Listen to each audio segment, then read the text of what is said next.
Hello, everybody. Welcome. We're going to get started now. My name's Julie O'Neill Bliss. I'm the development director here at Sag Harbor Cinema. Thank you all for being here today. And I also want to thank Megan McGinley, our education director. Unfortunately, she couldn't be with us today, but she did coordinate this program. Our projection series is a series that was created to amplify the voices of our fellow nonprofit organizations here on the East End. And we're very honored today to be working with the Hampton Community Outreach organization, and we'll be discussing the good work that they do with the Shinnecock community. I also want to introduce Shawn Sachs. He is one of our esteemed board members. He's also the vice president and CEO and president of Sunshine Sachs. And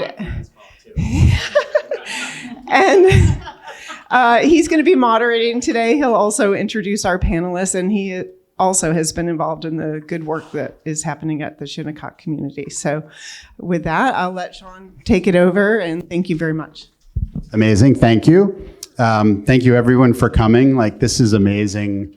When they mentioned they were doing this, I was like, 4:00 on Sunday, who's coming? And we have a packed house. So it's an important conversation, and appreciate everybody coming out for it. I'm going to introduce our esteemed panel. First, Becky Genia, who is an activist, musician. She's on the Tribal Council of the Shinnecock Nation. No, I'm not. Oh, she was on the... Never. Well... She should be. She's a rock star, OG, and I've been very lucky to get to know her a little bit. I do need my card back. I've been very lucky to get to know her over the past couple of years, and we're really lucky to be in her presence and to hear her wisdom. And so, yeah. Thank you. No, thank you.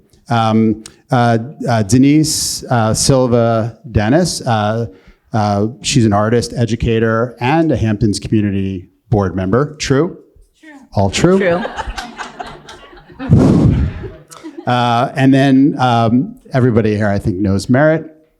Marit Molin. She's the founder and executive director of Hamptons Community Outreach, and is also a rock star.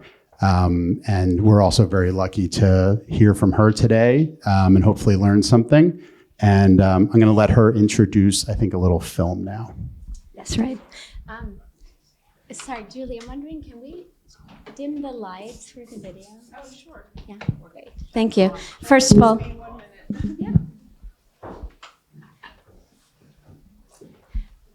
I want to thank everyone for coming tonight. It means a lot to all of us. We're about to see a video that shows why we do the work we do. And I'd like to give a shout out to Barbara Cornwright, she's sitting right here, who made the video. Thank you, Barbara.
So as far as housing on Shinnecock is concerned, everyone has their own story because the land is held in common. We own it all together, so we cannot use our land as collateral. We are on restricted fee land, which means that the property cannot be sold or foreclosed on. It can only be transferred between tribal members. So the biggest thing that we faced with trying to get finance for homes is mortgages. So to help to build or even to help to fix up something, wherever you're living, if it's gone into disrepair, there is really no place to turn.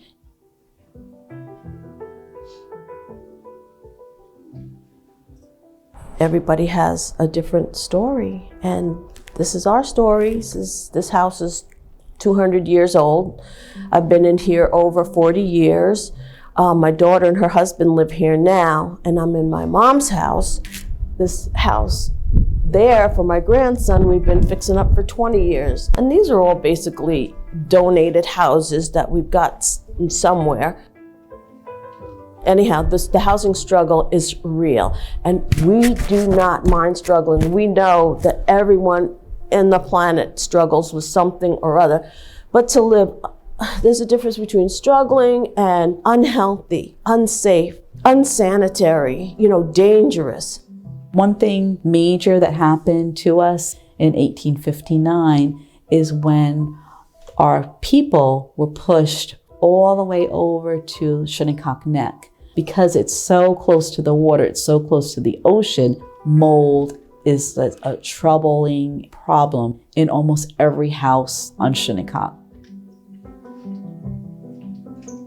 Unfortunately, my wife and I separated, and she has the other house, and I'm here, and I've got to make use of this.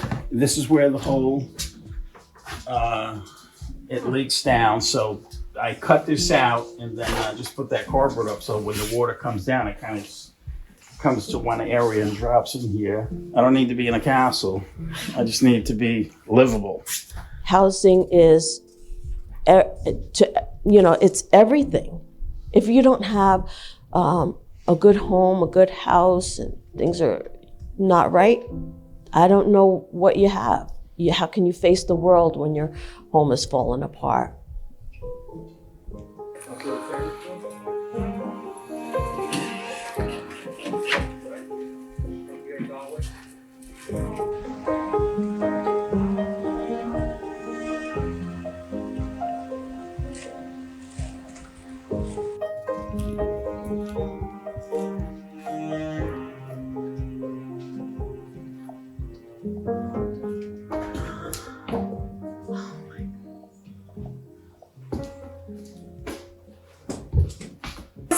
It went from dark and hopeless to light and beauty.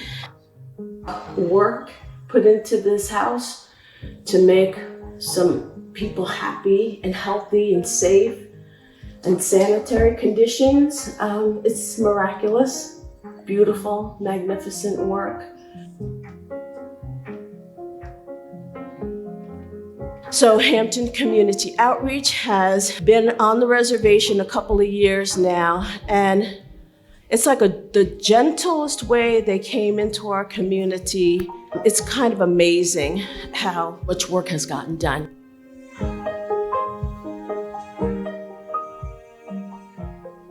I went from a trailer to a home, and now I have a home and water, so we can actually live a normal human life.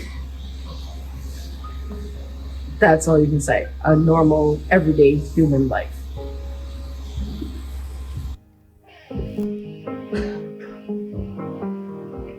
When almost all of the land was taken away from the Shinnecocks, they not only lost their land, but they lost their way of life. Their resources from the land is what sustained them. Unfortunately, we can't fix the history, but what we can do today is choose to do the right thing. I don't think we should look at it like we are giving them something. It's more about helping them restore some of what has been taken away from them.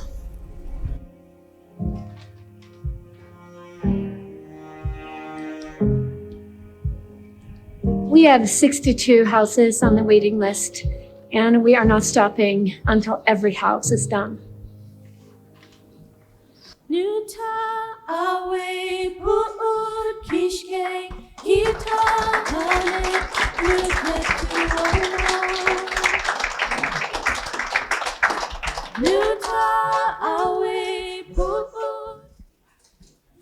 Thank you very much. That was amazing. So, and just for context of me, so I'm a board member at the cinema. To be part of a conversation like this here is one of the reasons why I think we all participate and do what we do. I've known Marit for the last 3 years or so. We've worked together, raised a ton of money, watched Marit, force of nature, get houses built, get it done. I've gotten to know Becky over the years. We've sat by the fire, we've talked a lot. I've been welcomed into homes of Becky and her family and everybody else in the neighborhood. And so what I hope that we can do today is sort of close your eyes and take away what you've read and what you've heard before. The information out there, often misinformation out there, about the Shinnecock, about what's going on there, but Native people nationally has warped our minds into even well-intended minds. And so hopefully this is a great opportunity to learn a little bit about the Shinnecock and then also about what we can all do to help as community members. These are our neighbors. So Denise, I'm going to start with you. The Shinnecock, and Becky, tell me if anything I say is wrong. I mean, like I have to tell you that. The Shinnecock people have been living on Long Island for approximately 13,000 years. Denise, can you tell us about what the journey's been like once settlers came and didn't leave up to present day? What's that been like? Well, for the Shinnecock people, our first major encounter happened in 1640 at a place called Conscience Point. That's another film that features Becky as well. If you haven't seen it, you should see it. So it was at first, come, we'll take care of you, you're hungry, you're starving, we'll give you some land. But our concept of land is really different from the settlers' concept. When we say you can build a house here and you can go, we'll show you how to hunt, fish, and plant, that doesn't mean that we can't come back and also hunt, fish, and plant, or even live there if we want. But then there was a conflict as more and more people came because fences started going up and laws started to be implemented. And as the village grew, Shinnecock people, especially the men, were outlawed from coming into the village. Older women could come in, and that was to do housework and take care of the children. So it quickly became, as more and more people came from that friendly encounter of care to, well, you can stay here, but you're going to end up being our servants. And as the estates grew, more and more need was in place, to do servitude. And, a lot of times, I grew up in Southampton. I went to the elementary school. I'm a product of the elementary school. And I can remember in 5th grade asking about slavery. And I remember the 5th grade teacher said, oh, no, that was all in the South.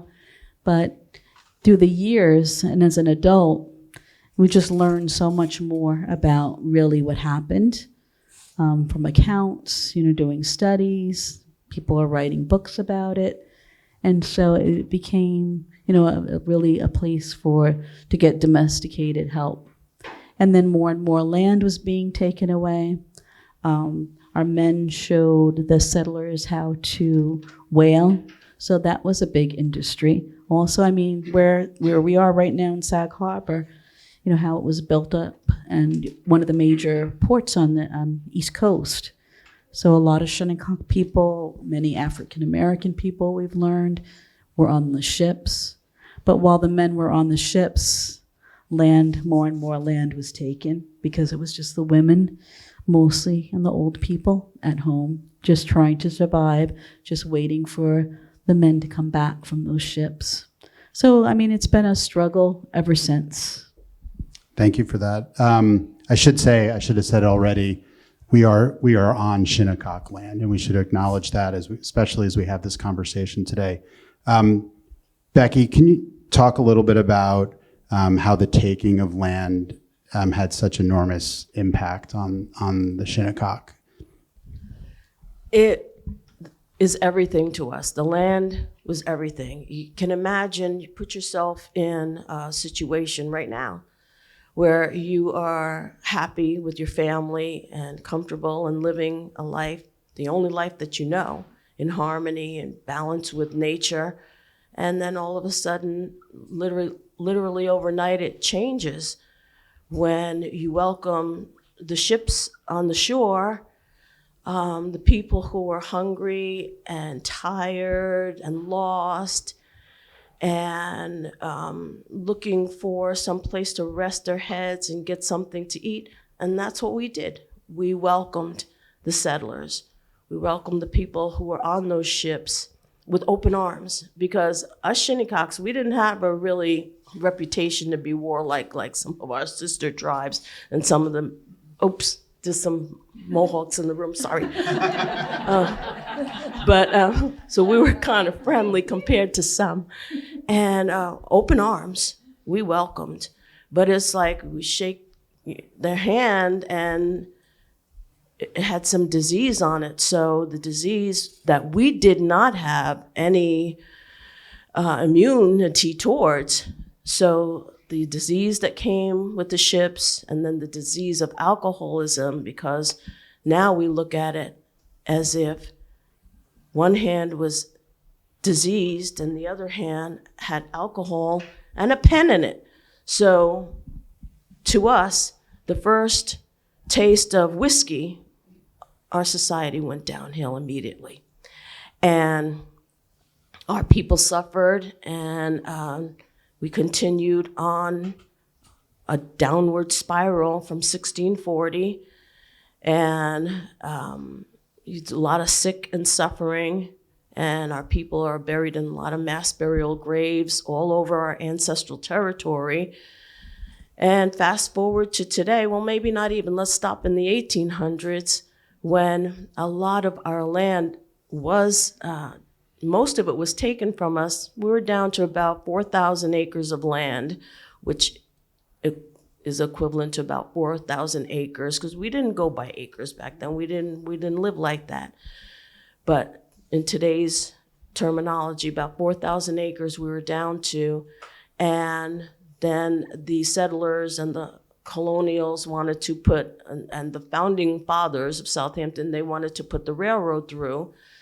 So the handful of Shinnecock Indians that were left we were relegated to the Neck. That's where we live today, Shinnecock Neck. So we were pushed out of our sacred hills where we had been holding on to our villages, our lifestyle, our way of life. Even though we had to row our canoe in both waters, we were halfway in this new world and halfway still in our old ways.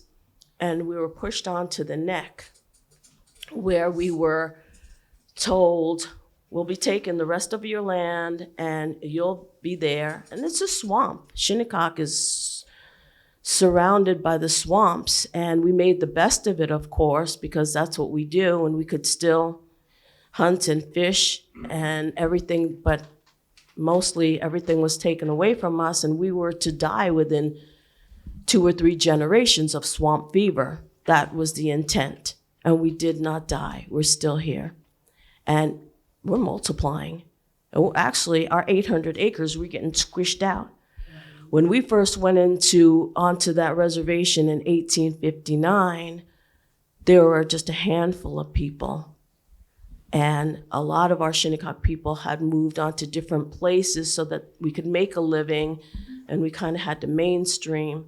But people are coming back over the years, and we're stronger than ever. And I know when you read the newspapers, it looks like there's a lot of, struggles going on economically, which there is. There's definitely economic struggles because we can't get a mortgage, can't fix our houses the way Other people fix their houses. The gaming industry passed us by, the billboards or something. And this is why, again, Shawn, I'm not on council and I don't want to be on council. Politics, I call it politricks. It's just like, not for me. I got real work to do. And the real work is to take care of the children, take care of those generations. I have 10 grandchildren. I have 3 grown daughters and 10 grandchildren and 9 great-grandchildren. So I am dead serious about taking care of children and elders. And that's what we want to do. That's what we have to do. And our housing, it seems like we fall through the cracks as Shinnecock Indians. And that's what we're trying to tell the town of Southampton. You've been letting us, you're pushing us through those cracks, actually. You want us to fall through those cracks, and we're tired of being in those cracks, and we're not going to settle for being pushed in those cracks anymore. We're standing up. And when people like HCO care, that means the world to us. When someone cares about you, that is the difference between hopelessness to a bright, shining light at the end of a very dark tunnel. And that's what HCO, that's what Marit Molin has done in our community. So we go from, what in the world are we gonna do? Another generation is coming up with no hope to get a good house, good roof over their heads. The houses are leaking, black mold, rat infested, on the ground, rotten wood, broken windows everywhere. We still have to go to school and to have jobs and everything. Our kids have to sit next to everybody else's kids in the schools. And I remember when my kids were growing up, my 3 daughters, I pumped the water. I sent them down the path to get the water and heat it up on the stove and put it in the little tub that we made for everybody and wash their hair and get them on the school bus. And we had, for 10 years, we lived without any electricity.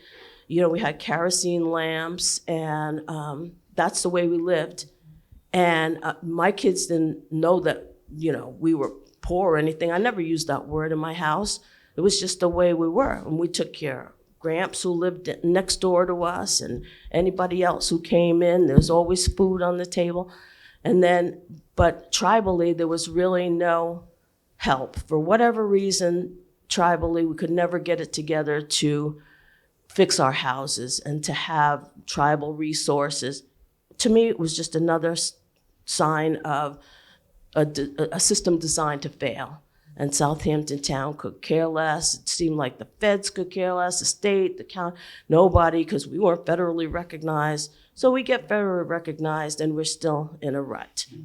And that's why I appreciate everything appreciate is just, that's not even come close to describe what Marit and HCO has done in our community. It's life-changing. They're like angels, housing angels sent from the universe. And I love them very much, and I appreciate every single thing that they do in my community. Thank you, Becky.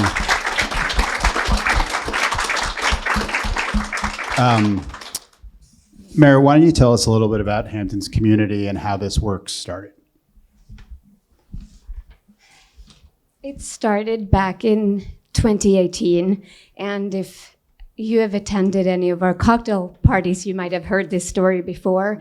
But my daughter was having a play date with this little girl. She was 9, my daughter was 8, and this was a girl of a Ecuadorian single mom.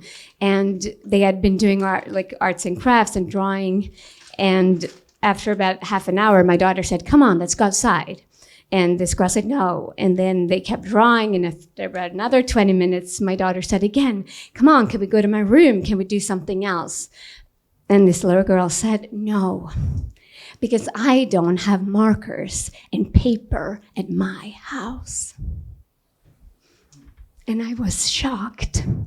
Like, this is the Hamptons, where some people are doing really well, and then some people are just struggling enormously. And I'm a person I I'm a deeply feeling person. If I hear about an injustice, I have to do something about it. And I started thinking, like, what can we do to help these local children? And the idea that I came up with is that we should start a camp where these children can come for no charge. So that was winter of 2018, and in that spring, I started fundraising. I reached out to the local clubs, Rotary and Lions and the tennis clubs, and I asked, can you just sponsor one child, please? And that was summer of 2018, and we opened the camp for the first year, and we welcomed 25 children. And then the camp kept growing, but then COVID hit, and I'm very busy fundraising for the camp in the winter, February 2020, when COVID hit. And I said, how do we keep fundraising for the camp when nobody knows if there's going to be camp taking place this upcoming summer? So I'm a clinical social worker. So I started reaching out to the different communities in which I worked. And I said to them, we can't fundraise for the camp right now. How can we help you? Everyone I spoke to said, we need food. So we switched gears for a little bit and we started fundraising for food and started delivering all of these meals and produce and groceries to different communities.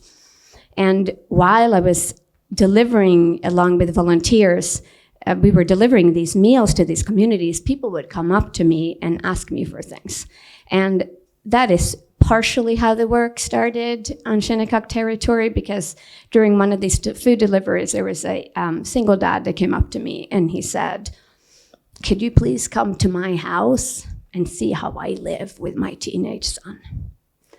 And I visited his house and I could not stop thinking about it. I went home to my house, to our house, and I live with my family in a nice, safe house. And I did not feel okay with living in a nice, safe house while knowing that our neighbors live like that. It's like so incredibly not okay. So I decided that we have to absolutely add on a home repair program to our current programming. And when I started bringing people to the reservation to show them, and you were actually one of the first people, Shawn, Shawn reached out and along with a friend, a builder, and I took them on a little tour and I took them into people's houses and showed them how some Shinnecock families live. And Shawn then immediately sprung into action because he wasn't okay with it either.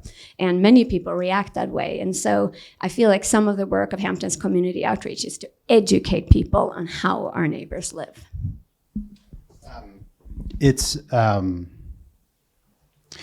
Maybe talk a little bit about the scale of poverty, because Becky alluded to it. We're in the Hamptons. It's fine here.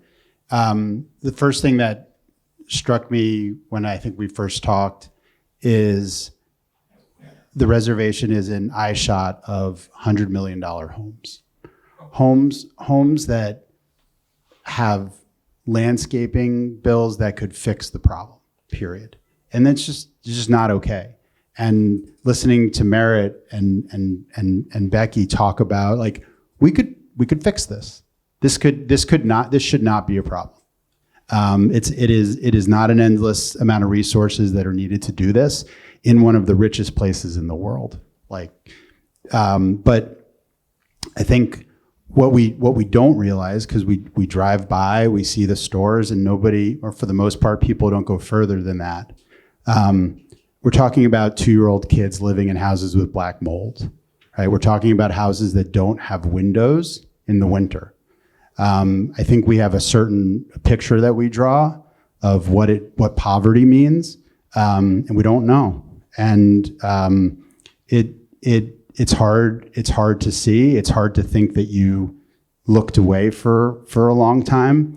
But when you find someone like Marit, who what you just felt as she was telling that story, it's all real, and they get it done in a way that, as Becky described, is gentle but with full intention, and there's no, it's going to get done. So I think it's important to talk about the conditions that folks are living in, and how big the problem is, because I feel like there's a lot of we're all feeling a little bit of weight of the world right now and lacking hope. And here's a great way to deal with that head on. So in terms of the need, I believe now that we have 63 houses on our waiting list. A lot of it you already, and also Becky explained, they don't have heating systems, broken doors, broken windows. We need flooring replacements. It's, the flooring has been worn down to the point that you're down to the particle board, and the children are not allowed to take their shoes off because they'd be getting splinters. I did as an experiment with help of Chuck McWhinney, who's sitting right here with his wife, Linda. Chuck is an employee of Hamptons Community Outreach, and he supervises all of our construction projects. And we have all of the, the names of the applicants, of the people that have applied to be put on our waiting list that are in need of housing. And we went through the entire list, and I said to Chuck, this person needs a roof, this person needs this person needs this person needs a prefabricated house because their house or trailer is beyond repair. And we know the approximate cost of all of these, these projects. And so we added it all up. And if you add all of the projects up, we got to $4.4 million.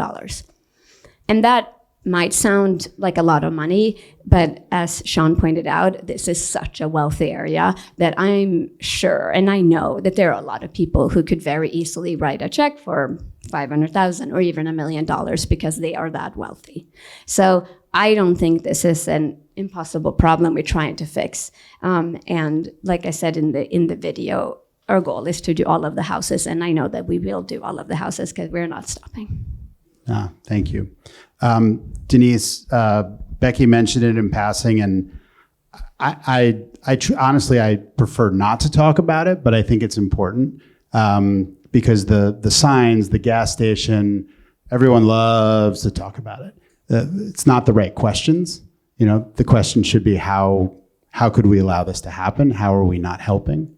But I feel like a lot of times things get all thrown up into some garbage about that. And when we talked the other day, you taught me a little bit, which I think everyone needs to hear, both about the signs, the gas station, and just broadly economic development.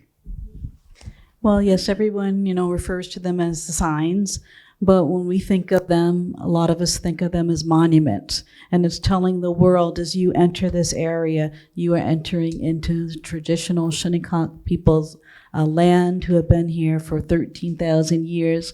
Through the beginning, the middle, and if there's an end, we're still going to be here.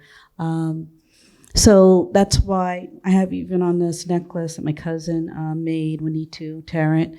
It's our sign from Shinnecock. It's our emblem that our flag is on Shinnecock. And so that's just so important. When people come in, this is where you're entering. That's still our land over in that Westwood area. And so that's one of the fights that we're fighting. But Westwoods from the Peconic all the way over to Shinnecock Bay has always been our land. And the only thing that really separated it was when the canal was dug out. That's not a natural waterway. That was dug out, and a lot of Shinnecock people, men actually dug out that canal because before that, it was portage across with the canoes. So there's a vast information and history for people to learn about. And it's so important because the sponsorship, it's really funny, it's ironic, because what's being sponsored on those signs are things that everybody wants, right? Rolex watches, beautiful cars, all these consumer things that everybody, beautiful homes. And that's ironic too. If there's somebody who's a builder and they're not building on Shinnecock. We have to find volunteers and everything else and people who want to donate to help because the prices are so astronomical. So it's a really way to pay for, whether it's our Winnetchinut preschool, whether it's our elders program, whether it's our Boys and Girls Club to help supplement that money, because all we could depend on for many, many years was our Shinnecock powwow. And that was our main source of income. And if it happened to rain that weekend, you are in real trouble. That was keeping our community center lights on. That was keeping, some of the other buildings. It was even keeping our church open and running because it was always divided in half. So we didn't have a lot of ways to, develop economically. It would be nice if there was a way that you could borrow from our nation to build your house or to fix it up, or this is an emergency, this is falling in on me, could you help? But there is nothing. There was nothing. It's just an impossible situation. So the idea, came up. That was I guess it was Lance Gums who led that with the two signs, the two monuments, and the standards that it was even built. I mean, in the papers it would say, "Oh, it's going to fall on people, and a hurricane is going to hit." And I was telling that to someone yesterday. Well, if a hurricane hits, it's going to knock down all your houses anyway, right? Because that's what happened in the 1938 hurricane around here. But they're sound, and they're on our traditional land. And it was about 1959 when that Sunrise Highway came through that area. I don't know how they got through. I don't know what law that was made up that allowed that, but that is right through our territory. And it was wrong then, it's wrong now, and people don't realize. I'm lucky that there's not toll booths out there, because there needs to be. Those few seconds that you go, you are going through our land. And I mean, even during COVID, there were signs that were used by the town of Southampton, how to stay healthy, what to do for COVID, call this number. So it was really a service for everyone, not just for us. It was to keep everyone safe.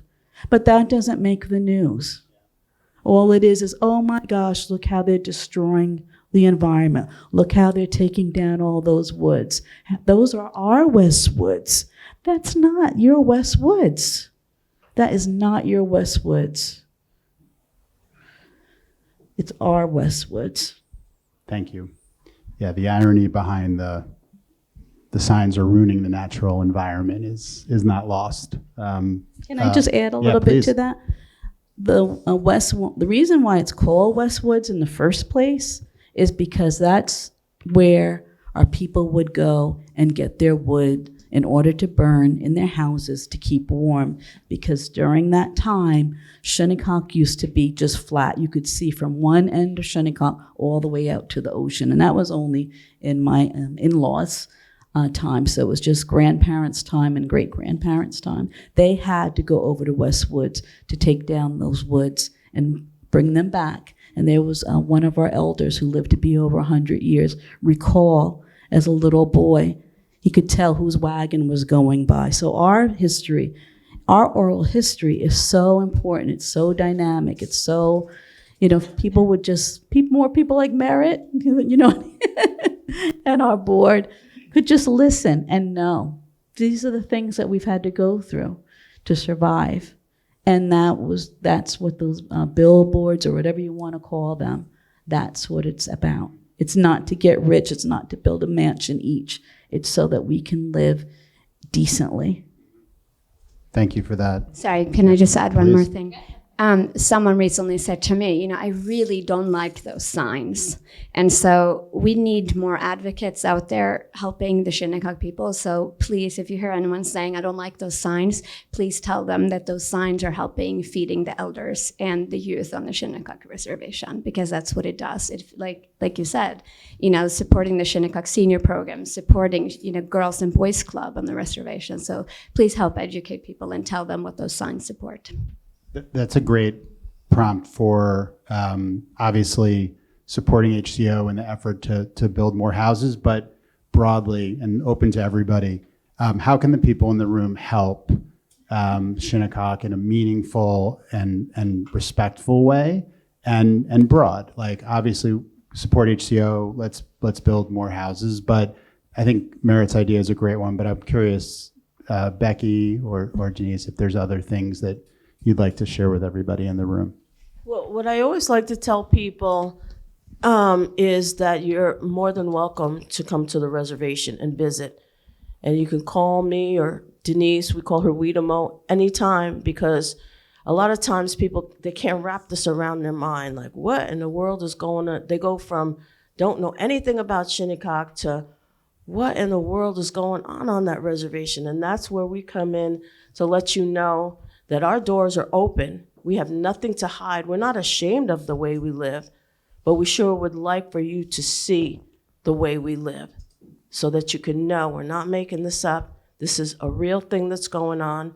We have people to protect, and we have a lot of work to do. We can do this work together, or we can be enemies. I'd rather be friends than enemies, that's for sure. And that's what I always tell people. You can come to the reservation, and you can see, you can ask 100 questions if you want to, and I'll answer at least 99 of them for you. Thank you, Becky. Anything else? Anything else for folks to? Well, with the town of Southampton, what happened with that is they've gone to the state of New York. So we have every single day there's $2,000 going back to those signs by the state of New York that are, they're trying to get $2,000 out of us every single day. So, if more and more people, I know there's people in the audience who have written, to the town and have written to New York State to say, could you please drop the lawsuit? We're trying to be what we are, a sovereign nation, self-sufficient. We don't want to ask, for more handouts. We want to do the work ourselves. We want to provide for our destiny. And as Becky was saying about all her grandchildren, children, we always think about the 7 generations. We don't think about just for ourselves. We think about down the road. And if more people could think about that for their own families, whether they're indigenous or not, then we can make a lot of great things happen. And, there's all kinds of environmental things that we're also working on with the water. You always say we all use the water, we enjoy the water, we all breathe the same air. So let's all come together and help each other. Thank you for that. Maybe this idea of not having a home or having a home that has some of the problems we described is admittedly foreign to a lot of people in this room, and even well-intended. Like I don't think people really understand. I think it would be nice, because I think you gave me a lot of these stories, Becky. We talked about some of the families, like some of the specific, not getting into names, but how having that, a lot of problems, but having that problem solved changed the trajectory of a family and a life and the kids. So we have reviewed a lot of studies that links housing quality, poor housing quality, to reduced academic performance, hopelessness, depression, incarceration, mental health issues. And so we have heard already, we've heard from families who we have helped, who just even a month later, 6 months later, and a year later, it's like, that made a huge difference for us. Our children can now study without being rained on. They wake up in the morning and their belongings are not wet. They can go to school with, dry and clean clothing.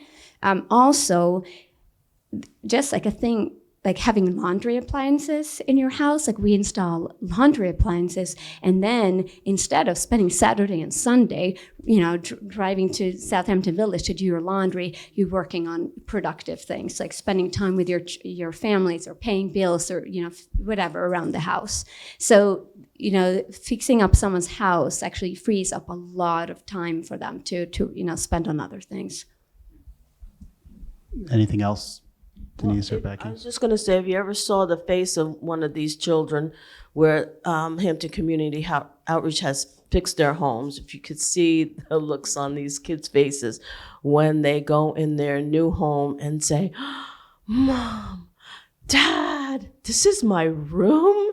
It's priceless, because those bedrooms went from rat holes that big underneath their beds, and all this black mold and mildew, and like I say all the time, unsafe, unsanitary. If you want me to go into specifics, I could gross everybody out. That's how bad it is in some of these homes. So when you go from this to, oh, this is my room, this is my bathroom, then that's priceless.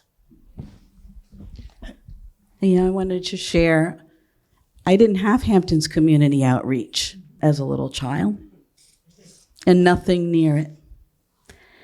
And, Lynn, who's also on our board, had shared about, when her family was first starting out and not having plumbing, not having, certain things that most of us take for granted now. But I remember being in grade school and having friends, and a lot of my friends were Caucasian kids. So they would invite me to their birthday parties, and going into town, it was so great, and the neighborhoods and whatnot. So that was kind of foreign to me, as I recall. And then I would invite them. Of course, it'd be my birthday party, and they would like, "Where's your bedroom?" "Oh, it's downstairs." But really, it was almost like a camp where we had a pull-out bed and bunk beds. There was no special bedroom like what you're creating for children so that they can grow up peacefully. There was not that. There wasn't, we also had the hand pump outside. And my father, luckily, was a self-taught builder, but we didn't have money for plumbing, so we had outhouses. And then sometimes people are so appalled. I became a teacher later on in life, and I can remember another teacher saying, "Oh, we went out on this, across country, and it was so horrible to be in an outhouse and have to use that." And it hurts.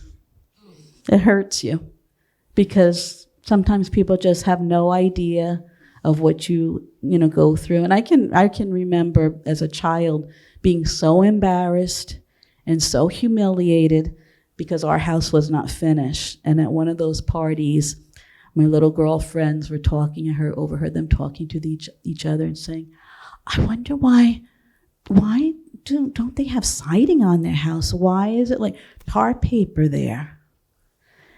And that affects you psychologically as a child. So I felt, I can't be friends with these people anymore because I'm going to be so embarrassed.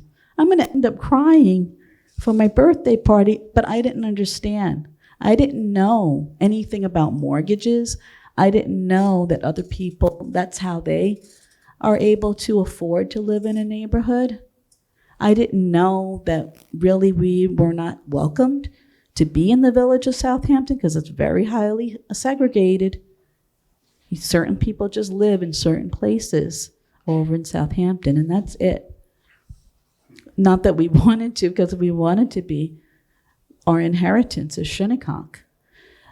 The land, as we regard traditionally, that is our mother. That's who we take care of, and that's who gives us gifts, whether it's food, whether it's medicine, whether that's where the animals live.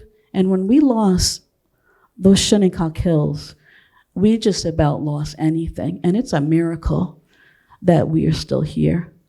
So my dream is, instead of, "Oh, those darn Shinnecocks, what are they doing now? Who do they think they are?" is to really think of us as, these are some survivors. They know how to work things out. They know how to survive. They know how to take care of each other in our community. I'm getting ready to have a prom event.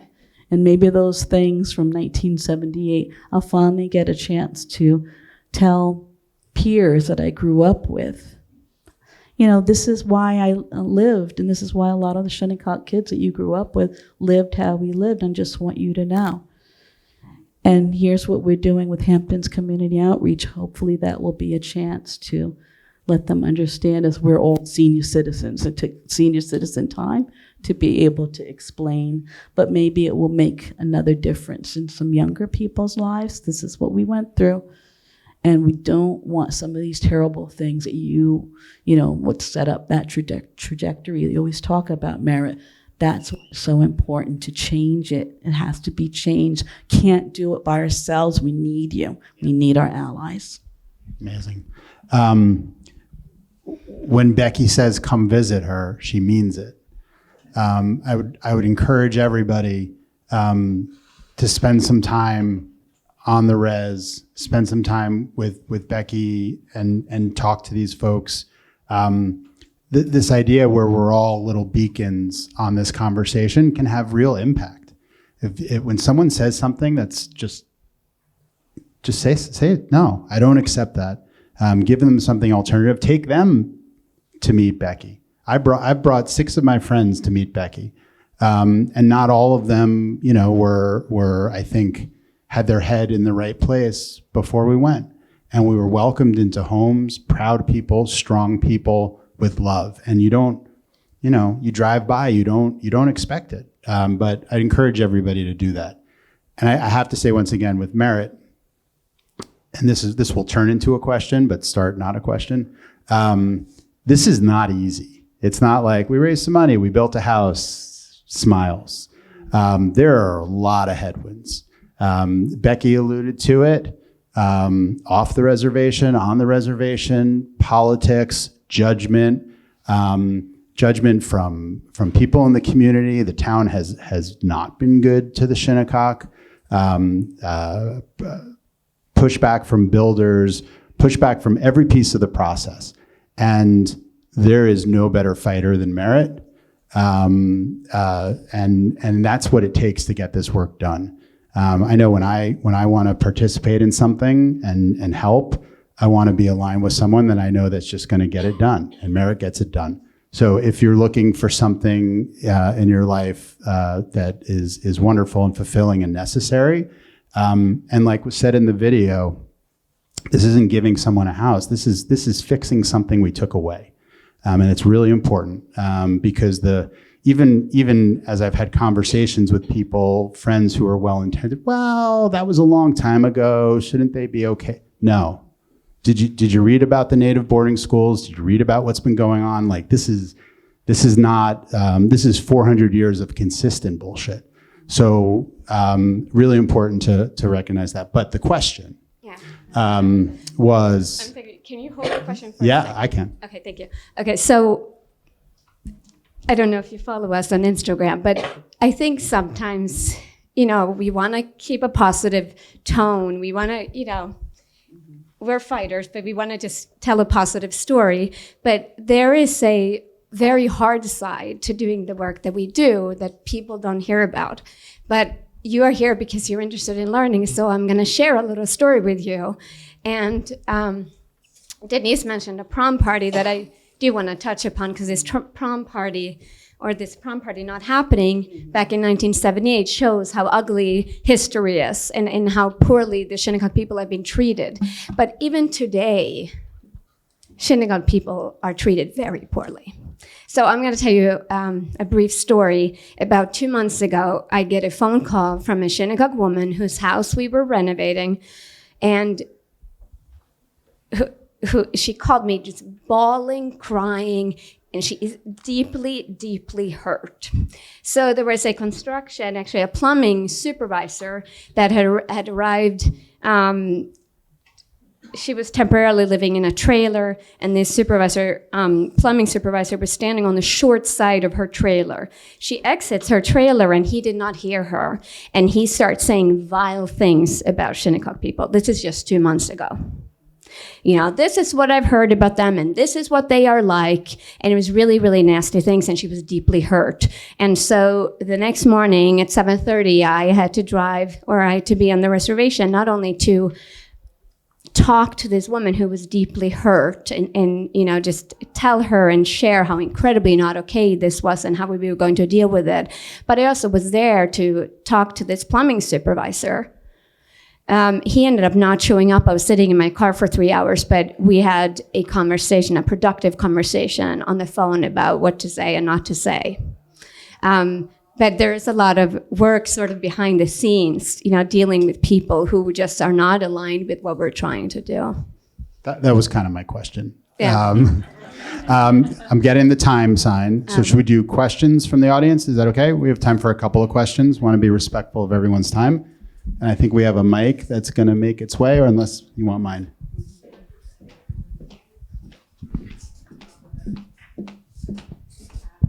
You have a question, Barbara? Yes, I do.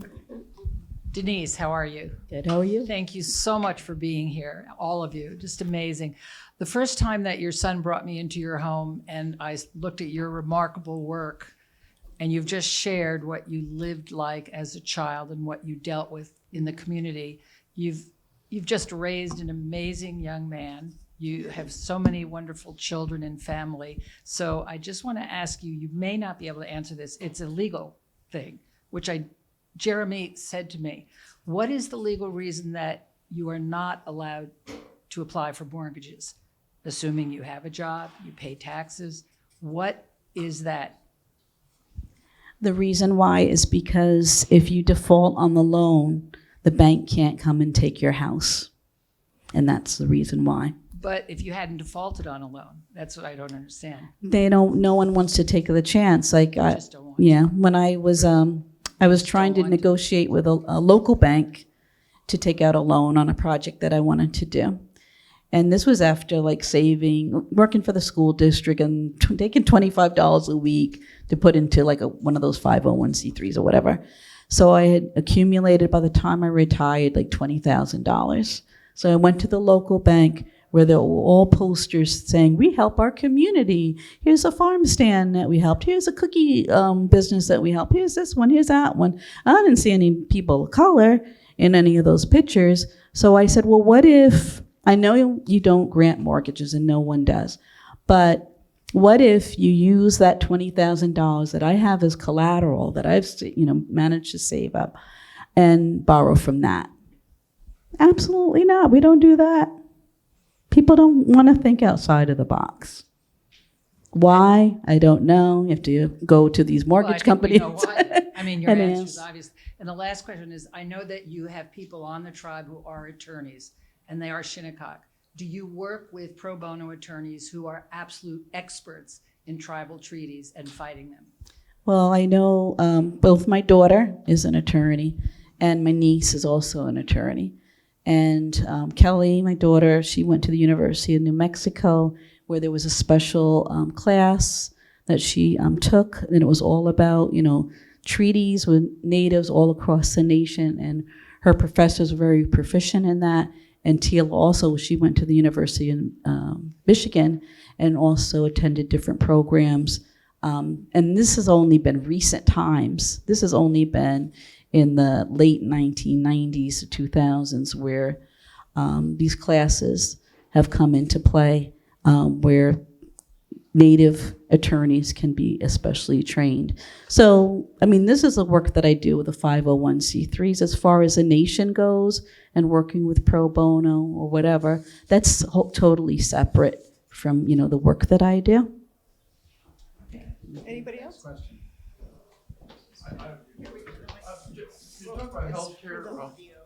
Yeah, could you talk about healthcare on the reservation? What are the challenges you face? I don't know, you obviously have Medicaid for people who are kind of below a certain line. You've got Obamacare. Just talk a little bit about how the folks deal with healthcare. We do have a health clinic on Shinnecock, and that's state funded. And actually, my cousin, he works underneath there, and that's like a federally funded program. But it's difficult because with the state funding, of course, you know how late the state is with different payments. So a lot of the doctors, they don't even want to, sometimes they drop us as clients because they said, well, by the time we wait to get paid, it's just a whole nother system that's just failed. So they're like, they want to just drop us a lot of times. I don't know. Do you go and use a clinic? Well, we're trying to heal. It's bigger than state or Southampton Hospital and Stony Brook this and so on. We're trying to heal because we're trying to heal from a sickness. And when you live in these houses that are filled with these molds and mildews and rats and everything, and that makes you sick, On our reservation, I would say almost every single house has someone with respiratory conditions in it. So we're trying to heal from that. The state finally, I mean, maybe in the last 30 years, we've had the state IHS or AIH, American Indian Health or Indian Health Services, and they've had a horrible reputation in this country. Horrible. Doctors who are just, bringing wicked things to people, almost like the boarding schools. There's so much of this history that, is not told. You're not going to go to school and hear this, but I'll tell you everything that I know. And I know a lot, almost 70 years old, and the things that have been told to us from the different reservations and these IHSs and AIHs, all of this. We are trying to heal as a people. So the state can start living up to what they are supposed to. The feds can, the county, they can all start living up to it, but we have to heal as a people. And we have to get those kids and our elders and everybody out of those moldy, nasty, horrible, swamp-infested situations. We have got to do that so we can be, and it gets to your brain too. So there's a huge thing going on with, like Marit was saying, with mental health and everything, alcoholism and everything. This all comes from that hopelessness of, you shoved us here, you shoved us onto the neck and wanted us to die. And then you look at us like we're dirt, and we're sick of it. So IHS and all of them, they can repair and they can rebuild and they can get Obama, whatever. We as human beings want to heal. Thank you. Thank you. Thank you for being here. And it sounds like HCO, working in conjunction with, obviously, Marit and her board, are all trying to do the right things, which sounds like it's headed in the right direction. But and I guess looking at it from the outside in and hearing your stories, it makes all of us feel extraordinarily concerned on behalf of the tribe. I guess my question is, yes, there's state programs, yes, there's federal programs. It sounds like you've been very frustrated in getting any money or any response from them. I hope that you have professionals working with you to try to leverage some of that. But the monuments and the signs sound like such an incredible thing. I guess my question is the revenue that's generated from the monuments, and I will call them that from now on, the monuments, because when somebody tells you that they don't like the signs, I'll say, what are you talking about? Those are monuments.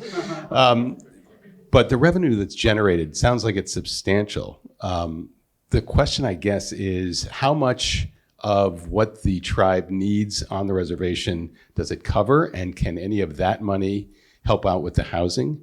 And then I guess lastly, Marit and her board are doing, it sounds like, all of the right things to raise money from people who very well can give that money. But maybe having as a soundbite, I guess, it would be very important to say, okay, you generate this amount of money from the signs. I don't know if you have any other revenue coming from the tribe at all, but it would be interesting to know, sort of from a balance sheet perspective, what you need to raise. So you know how much you need to raise for housing, but there are probably other things that the tribe needs, and it would be interesting, I think, for us to be able to go out into our networks to be able to talk about what that is. So, God, that really wasn't a question, was it? But perhaps you can. Is that information available, and can we help you with that? Well, a lot of people think that we are getting so much money from the signs, but those signs cost a whole lot of money, and loans had to be taken out for those signs. And initially, all these big corporations said, okay, we'll advertise. As soon as New York State hit us with this lawsuit of $2,000 per day for those signs being on, there is no, there's very little money that it's being generated by the time you have to pay for a loan for them. And then you're getting hit with New York State. And then all these big sponsors pulled out. I mean, we had a long list of sponsors. They got scared. They didn't want to be named in this lawsuit. So They're suing us because they said that the monuments take away from the beauty of the Hamptons as they're driving along. But then I think about, well, we used to have these outdoor theaters, and they were by the side of the road, and they have lights. I mean, even our Sag Harbor Cinema right here. At the time our monuments were being attacked, at the same time it was excitement for the Sag Harbor sign. And it was in the papers all at the same time. So I'm like, okay, we have the Sag Harbor sign and everybody's celebrating that. And after the fire and the rebuilding, and it's awesome. And then we have the Shinnecock here with their signs and the light. And it's supposed to be, it's a distraction for the people. Well, you know what? The people who are out on Sunrise, they're stopped in traffic, as you know, at certain times. So it might be a nice idea to look, here's the temperature, here's the time, let's see who's advertising. It might be a nice thing for some people. And I know that a lot of local construction companies and whatnot, electrical companies, have said, they want to also advertise, but they're afraid to advertise on them. So We're getting revenue from, we see ads up there. They are paying. They are paying, but people think that the tribe receives significant revenue, and they are not. We have just time for one or two more questions. And I just back to the stuff you can do. This stuff with the state is garbage. So the state, whether it's the Shinnecock or any of the other tribes in the state, handle things terribly. We think we have a governor that maybe represents positive things around this, and she has not. And so call the people you know. Call the people you know in the governor's office. Call the people you know that work or donate money and participate, because they do not act like our neighbors that live on the reservation or in other reservations across the state are citizens of the state. They just don't. Lawsuit is just silly and politically motivated, and it's garbage. So if there's anybody you know, I think it's important to reach out and call. Last two questions. Go ahead. Hi. I was wondering, Denise, if you could speak to what Becky was describing as the politricks of the tribal nation. Well, there are a lot, because we're also part of the Nipmuc Land Trust. So we spend a lot of time in the town of Southampton. Is that what you're referring to with the getting a lay of the land? And how things So it's really difficult. We work so much with Peconic Land Trust and John Halsey and his board as well, and his son Josh and other people there.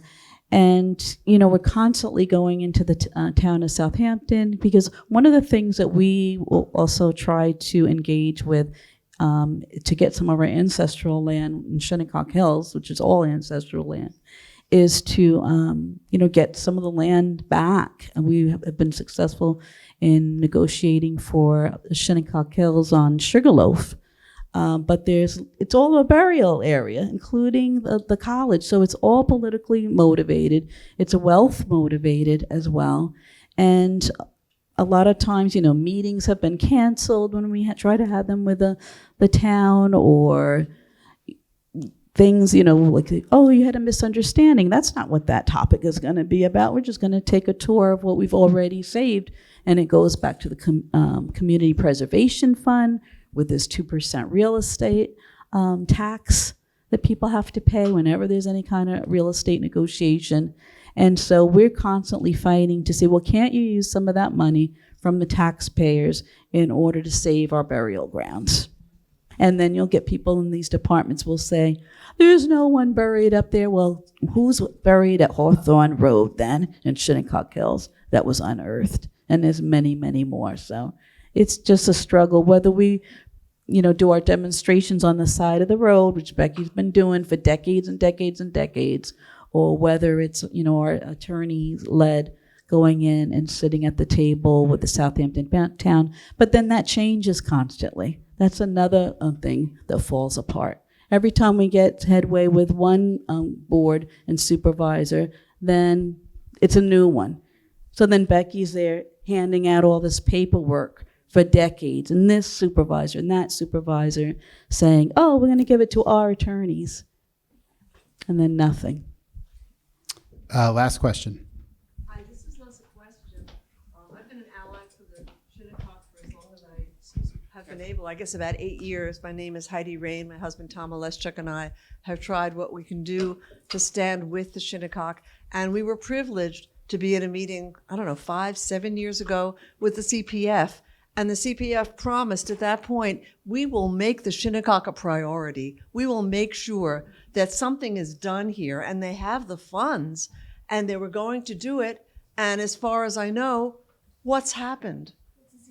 CPF is Community Preservation Fund, and it's used for a lot of, historical things in the town and all that stuff. And I was really excited by that meeting, and the Shinnecock people said, well, let's see what happens. Let's see what happens. And nothing happened. I mean, maybe a little bit happened. This much happened. But I'm saying there was more promised. And there's a lot promised, but a lot hasn't been fulfilled. And I think if anyone in this room can talk to another 10 people and talk about this, and we can get more opportunities to hear the truth of what's going on, to hear Marit talk about what she's trying to do, we need to spread the word here. These are a precious, precious, loving people who have survived and will help us survive. But more than that, it's the right thing to do. And I really just want to encourage everybody, please. Thank you, Heidi. I want to thank everyone for coming. I think everyone's going to hang around for a little bit. If you have more questions, I kind of want to let maybe Becky have the last word. Okay. Yeah. I never mind Always. the last word. This is what we're up against. Our Sacred Hills are going for $1 million an acre. That is what we are up against. So right in our face, Southampton Town can sell cemeteries for $1 million an acre, build these palatial mansions on stolen ancestral grounds of the Shinnecock Indian, which are unmarked burials all over, while we live in shacks, and they can be perfectly happy, and we're not having it anymore. That's my last word. Thank you. Thank you, everybody.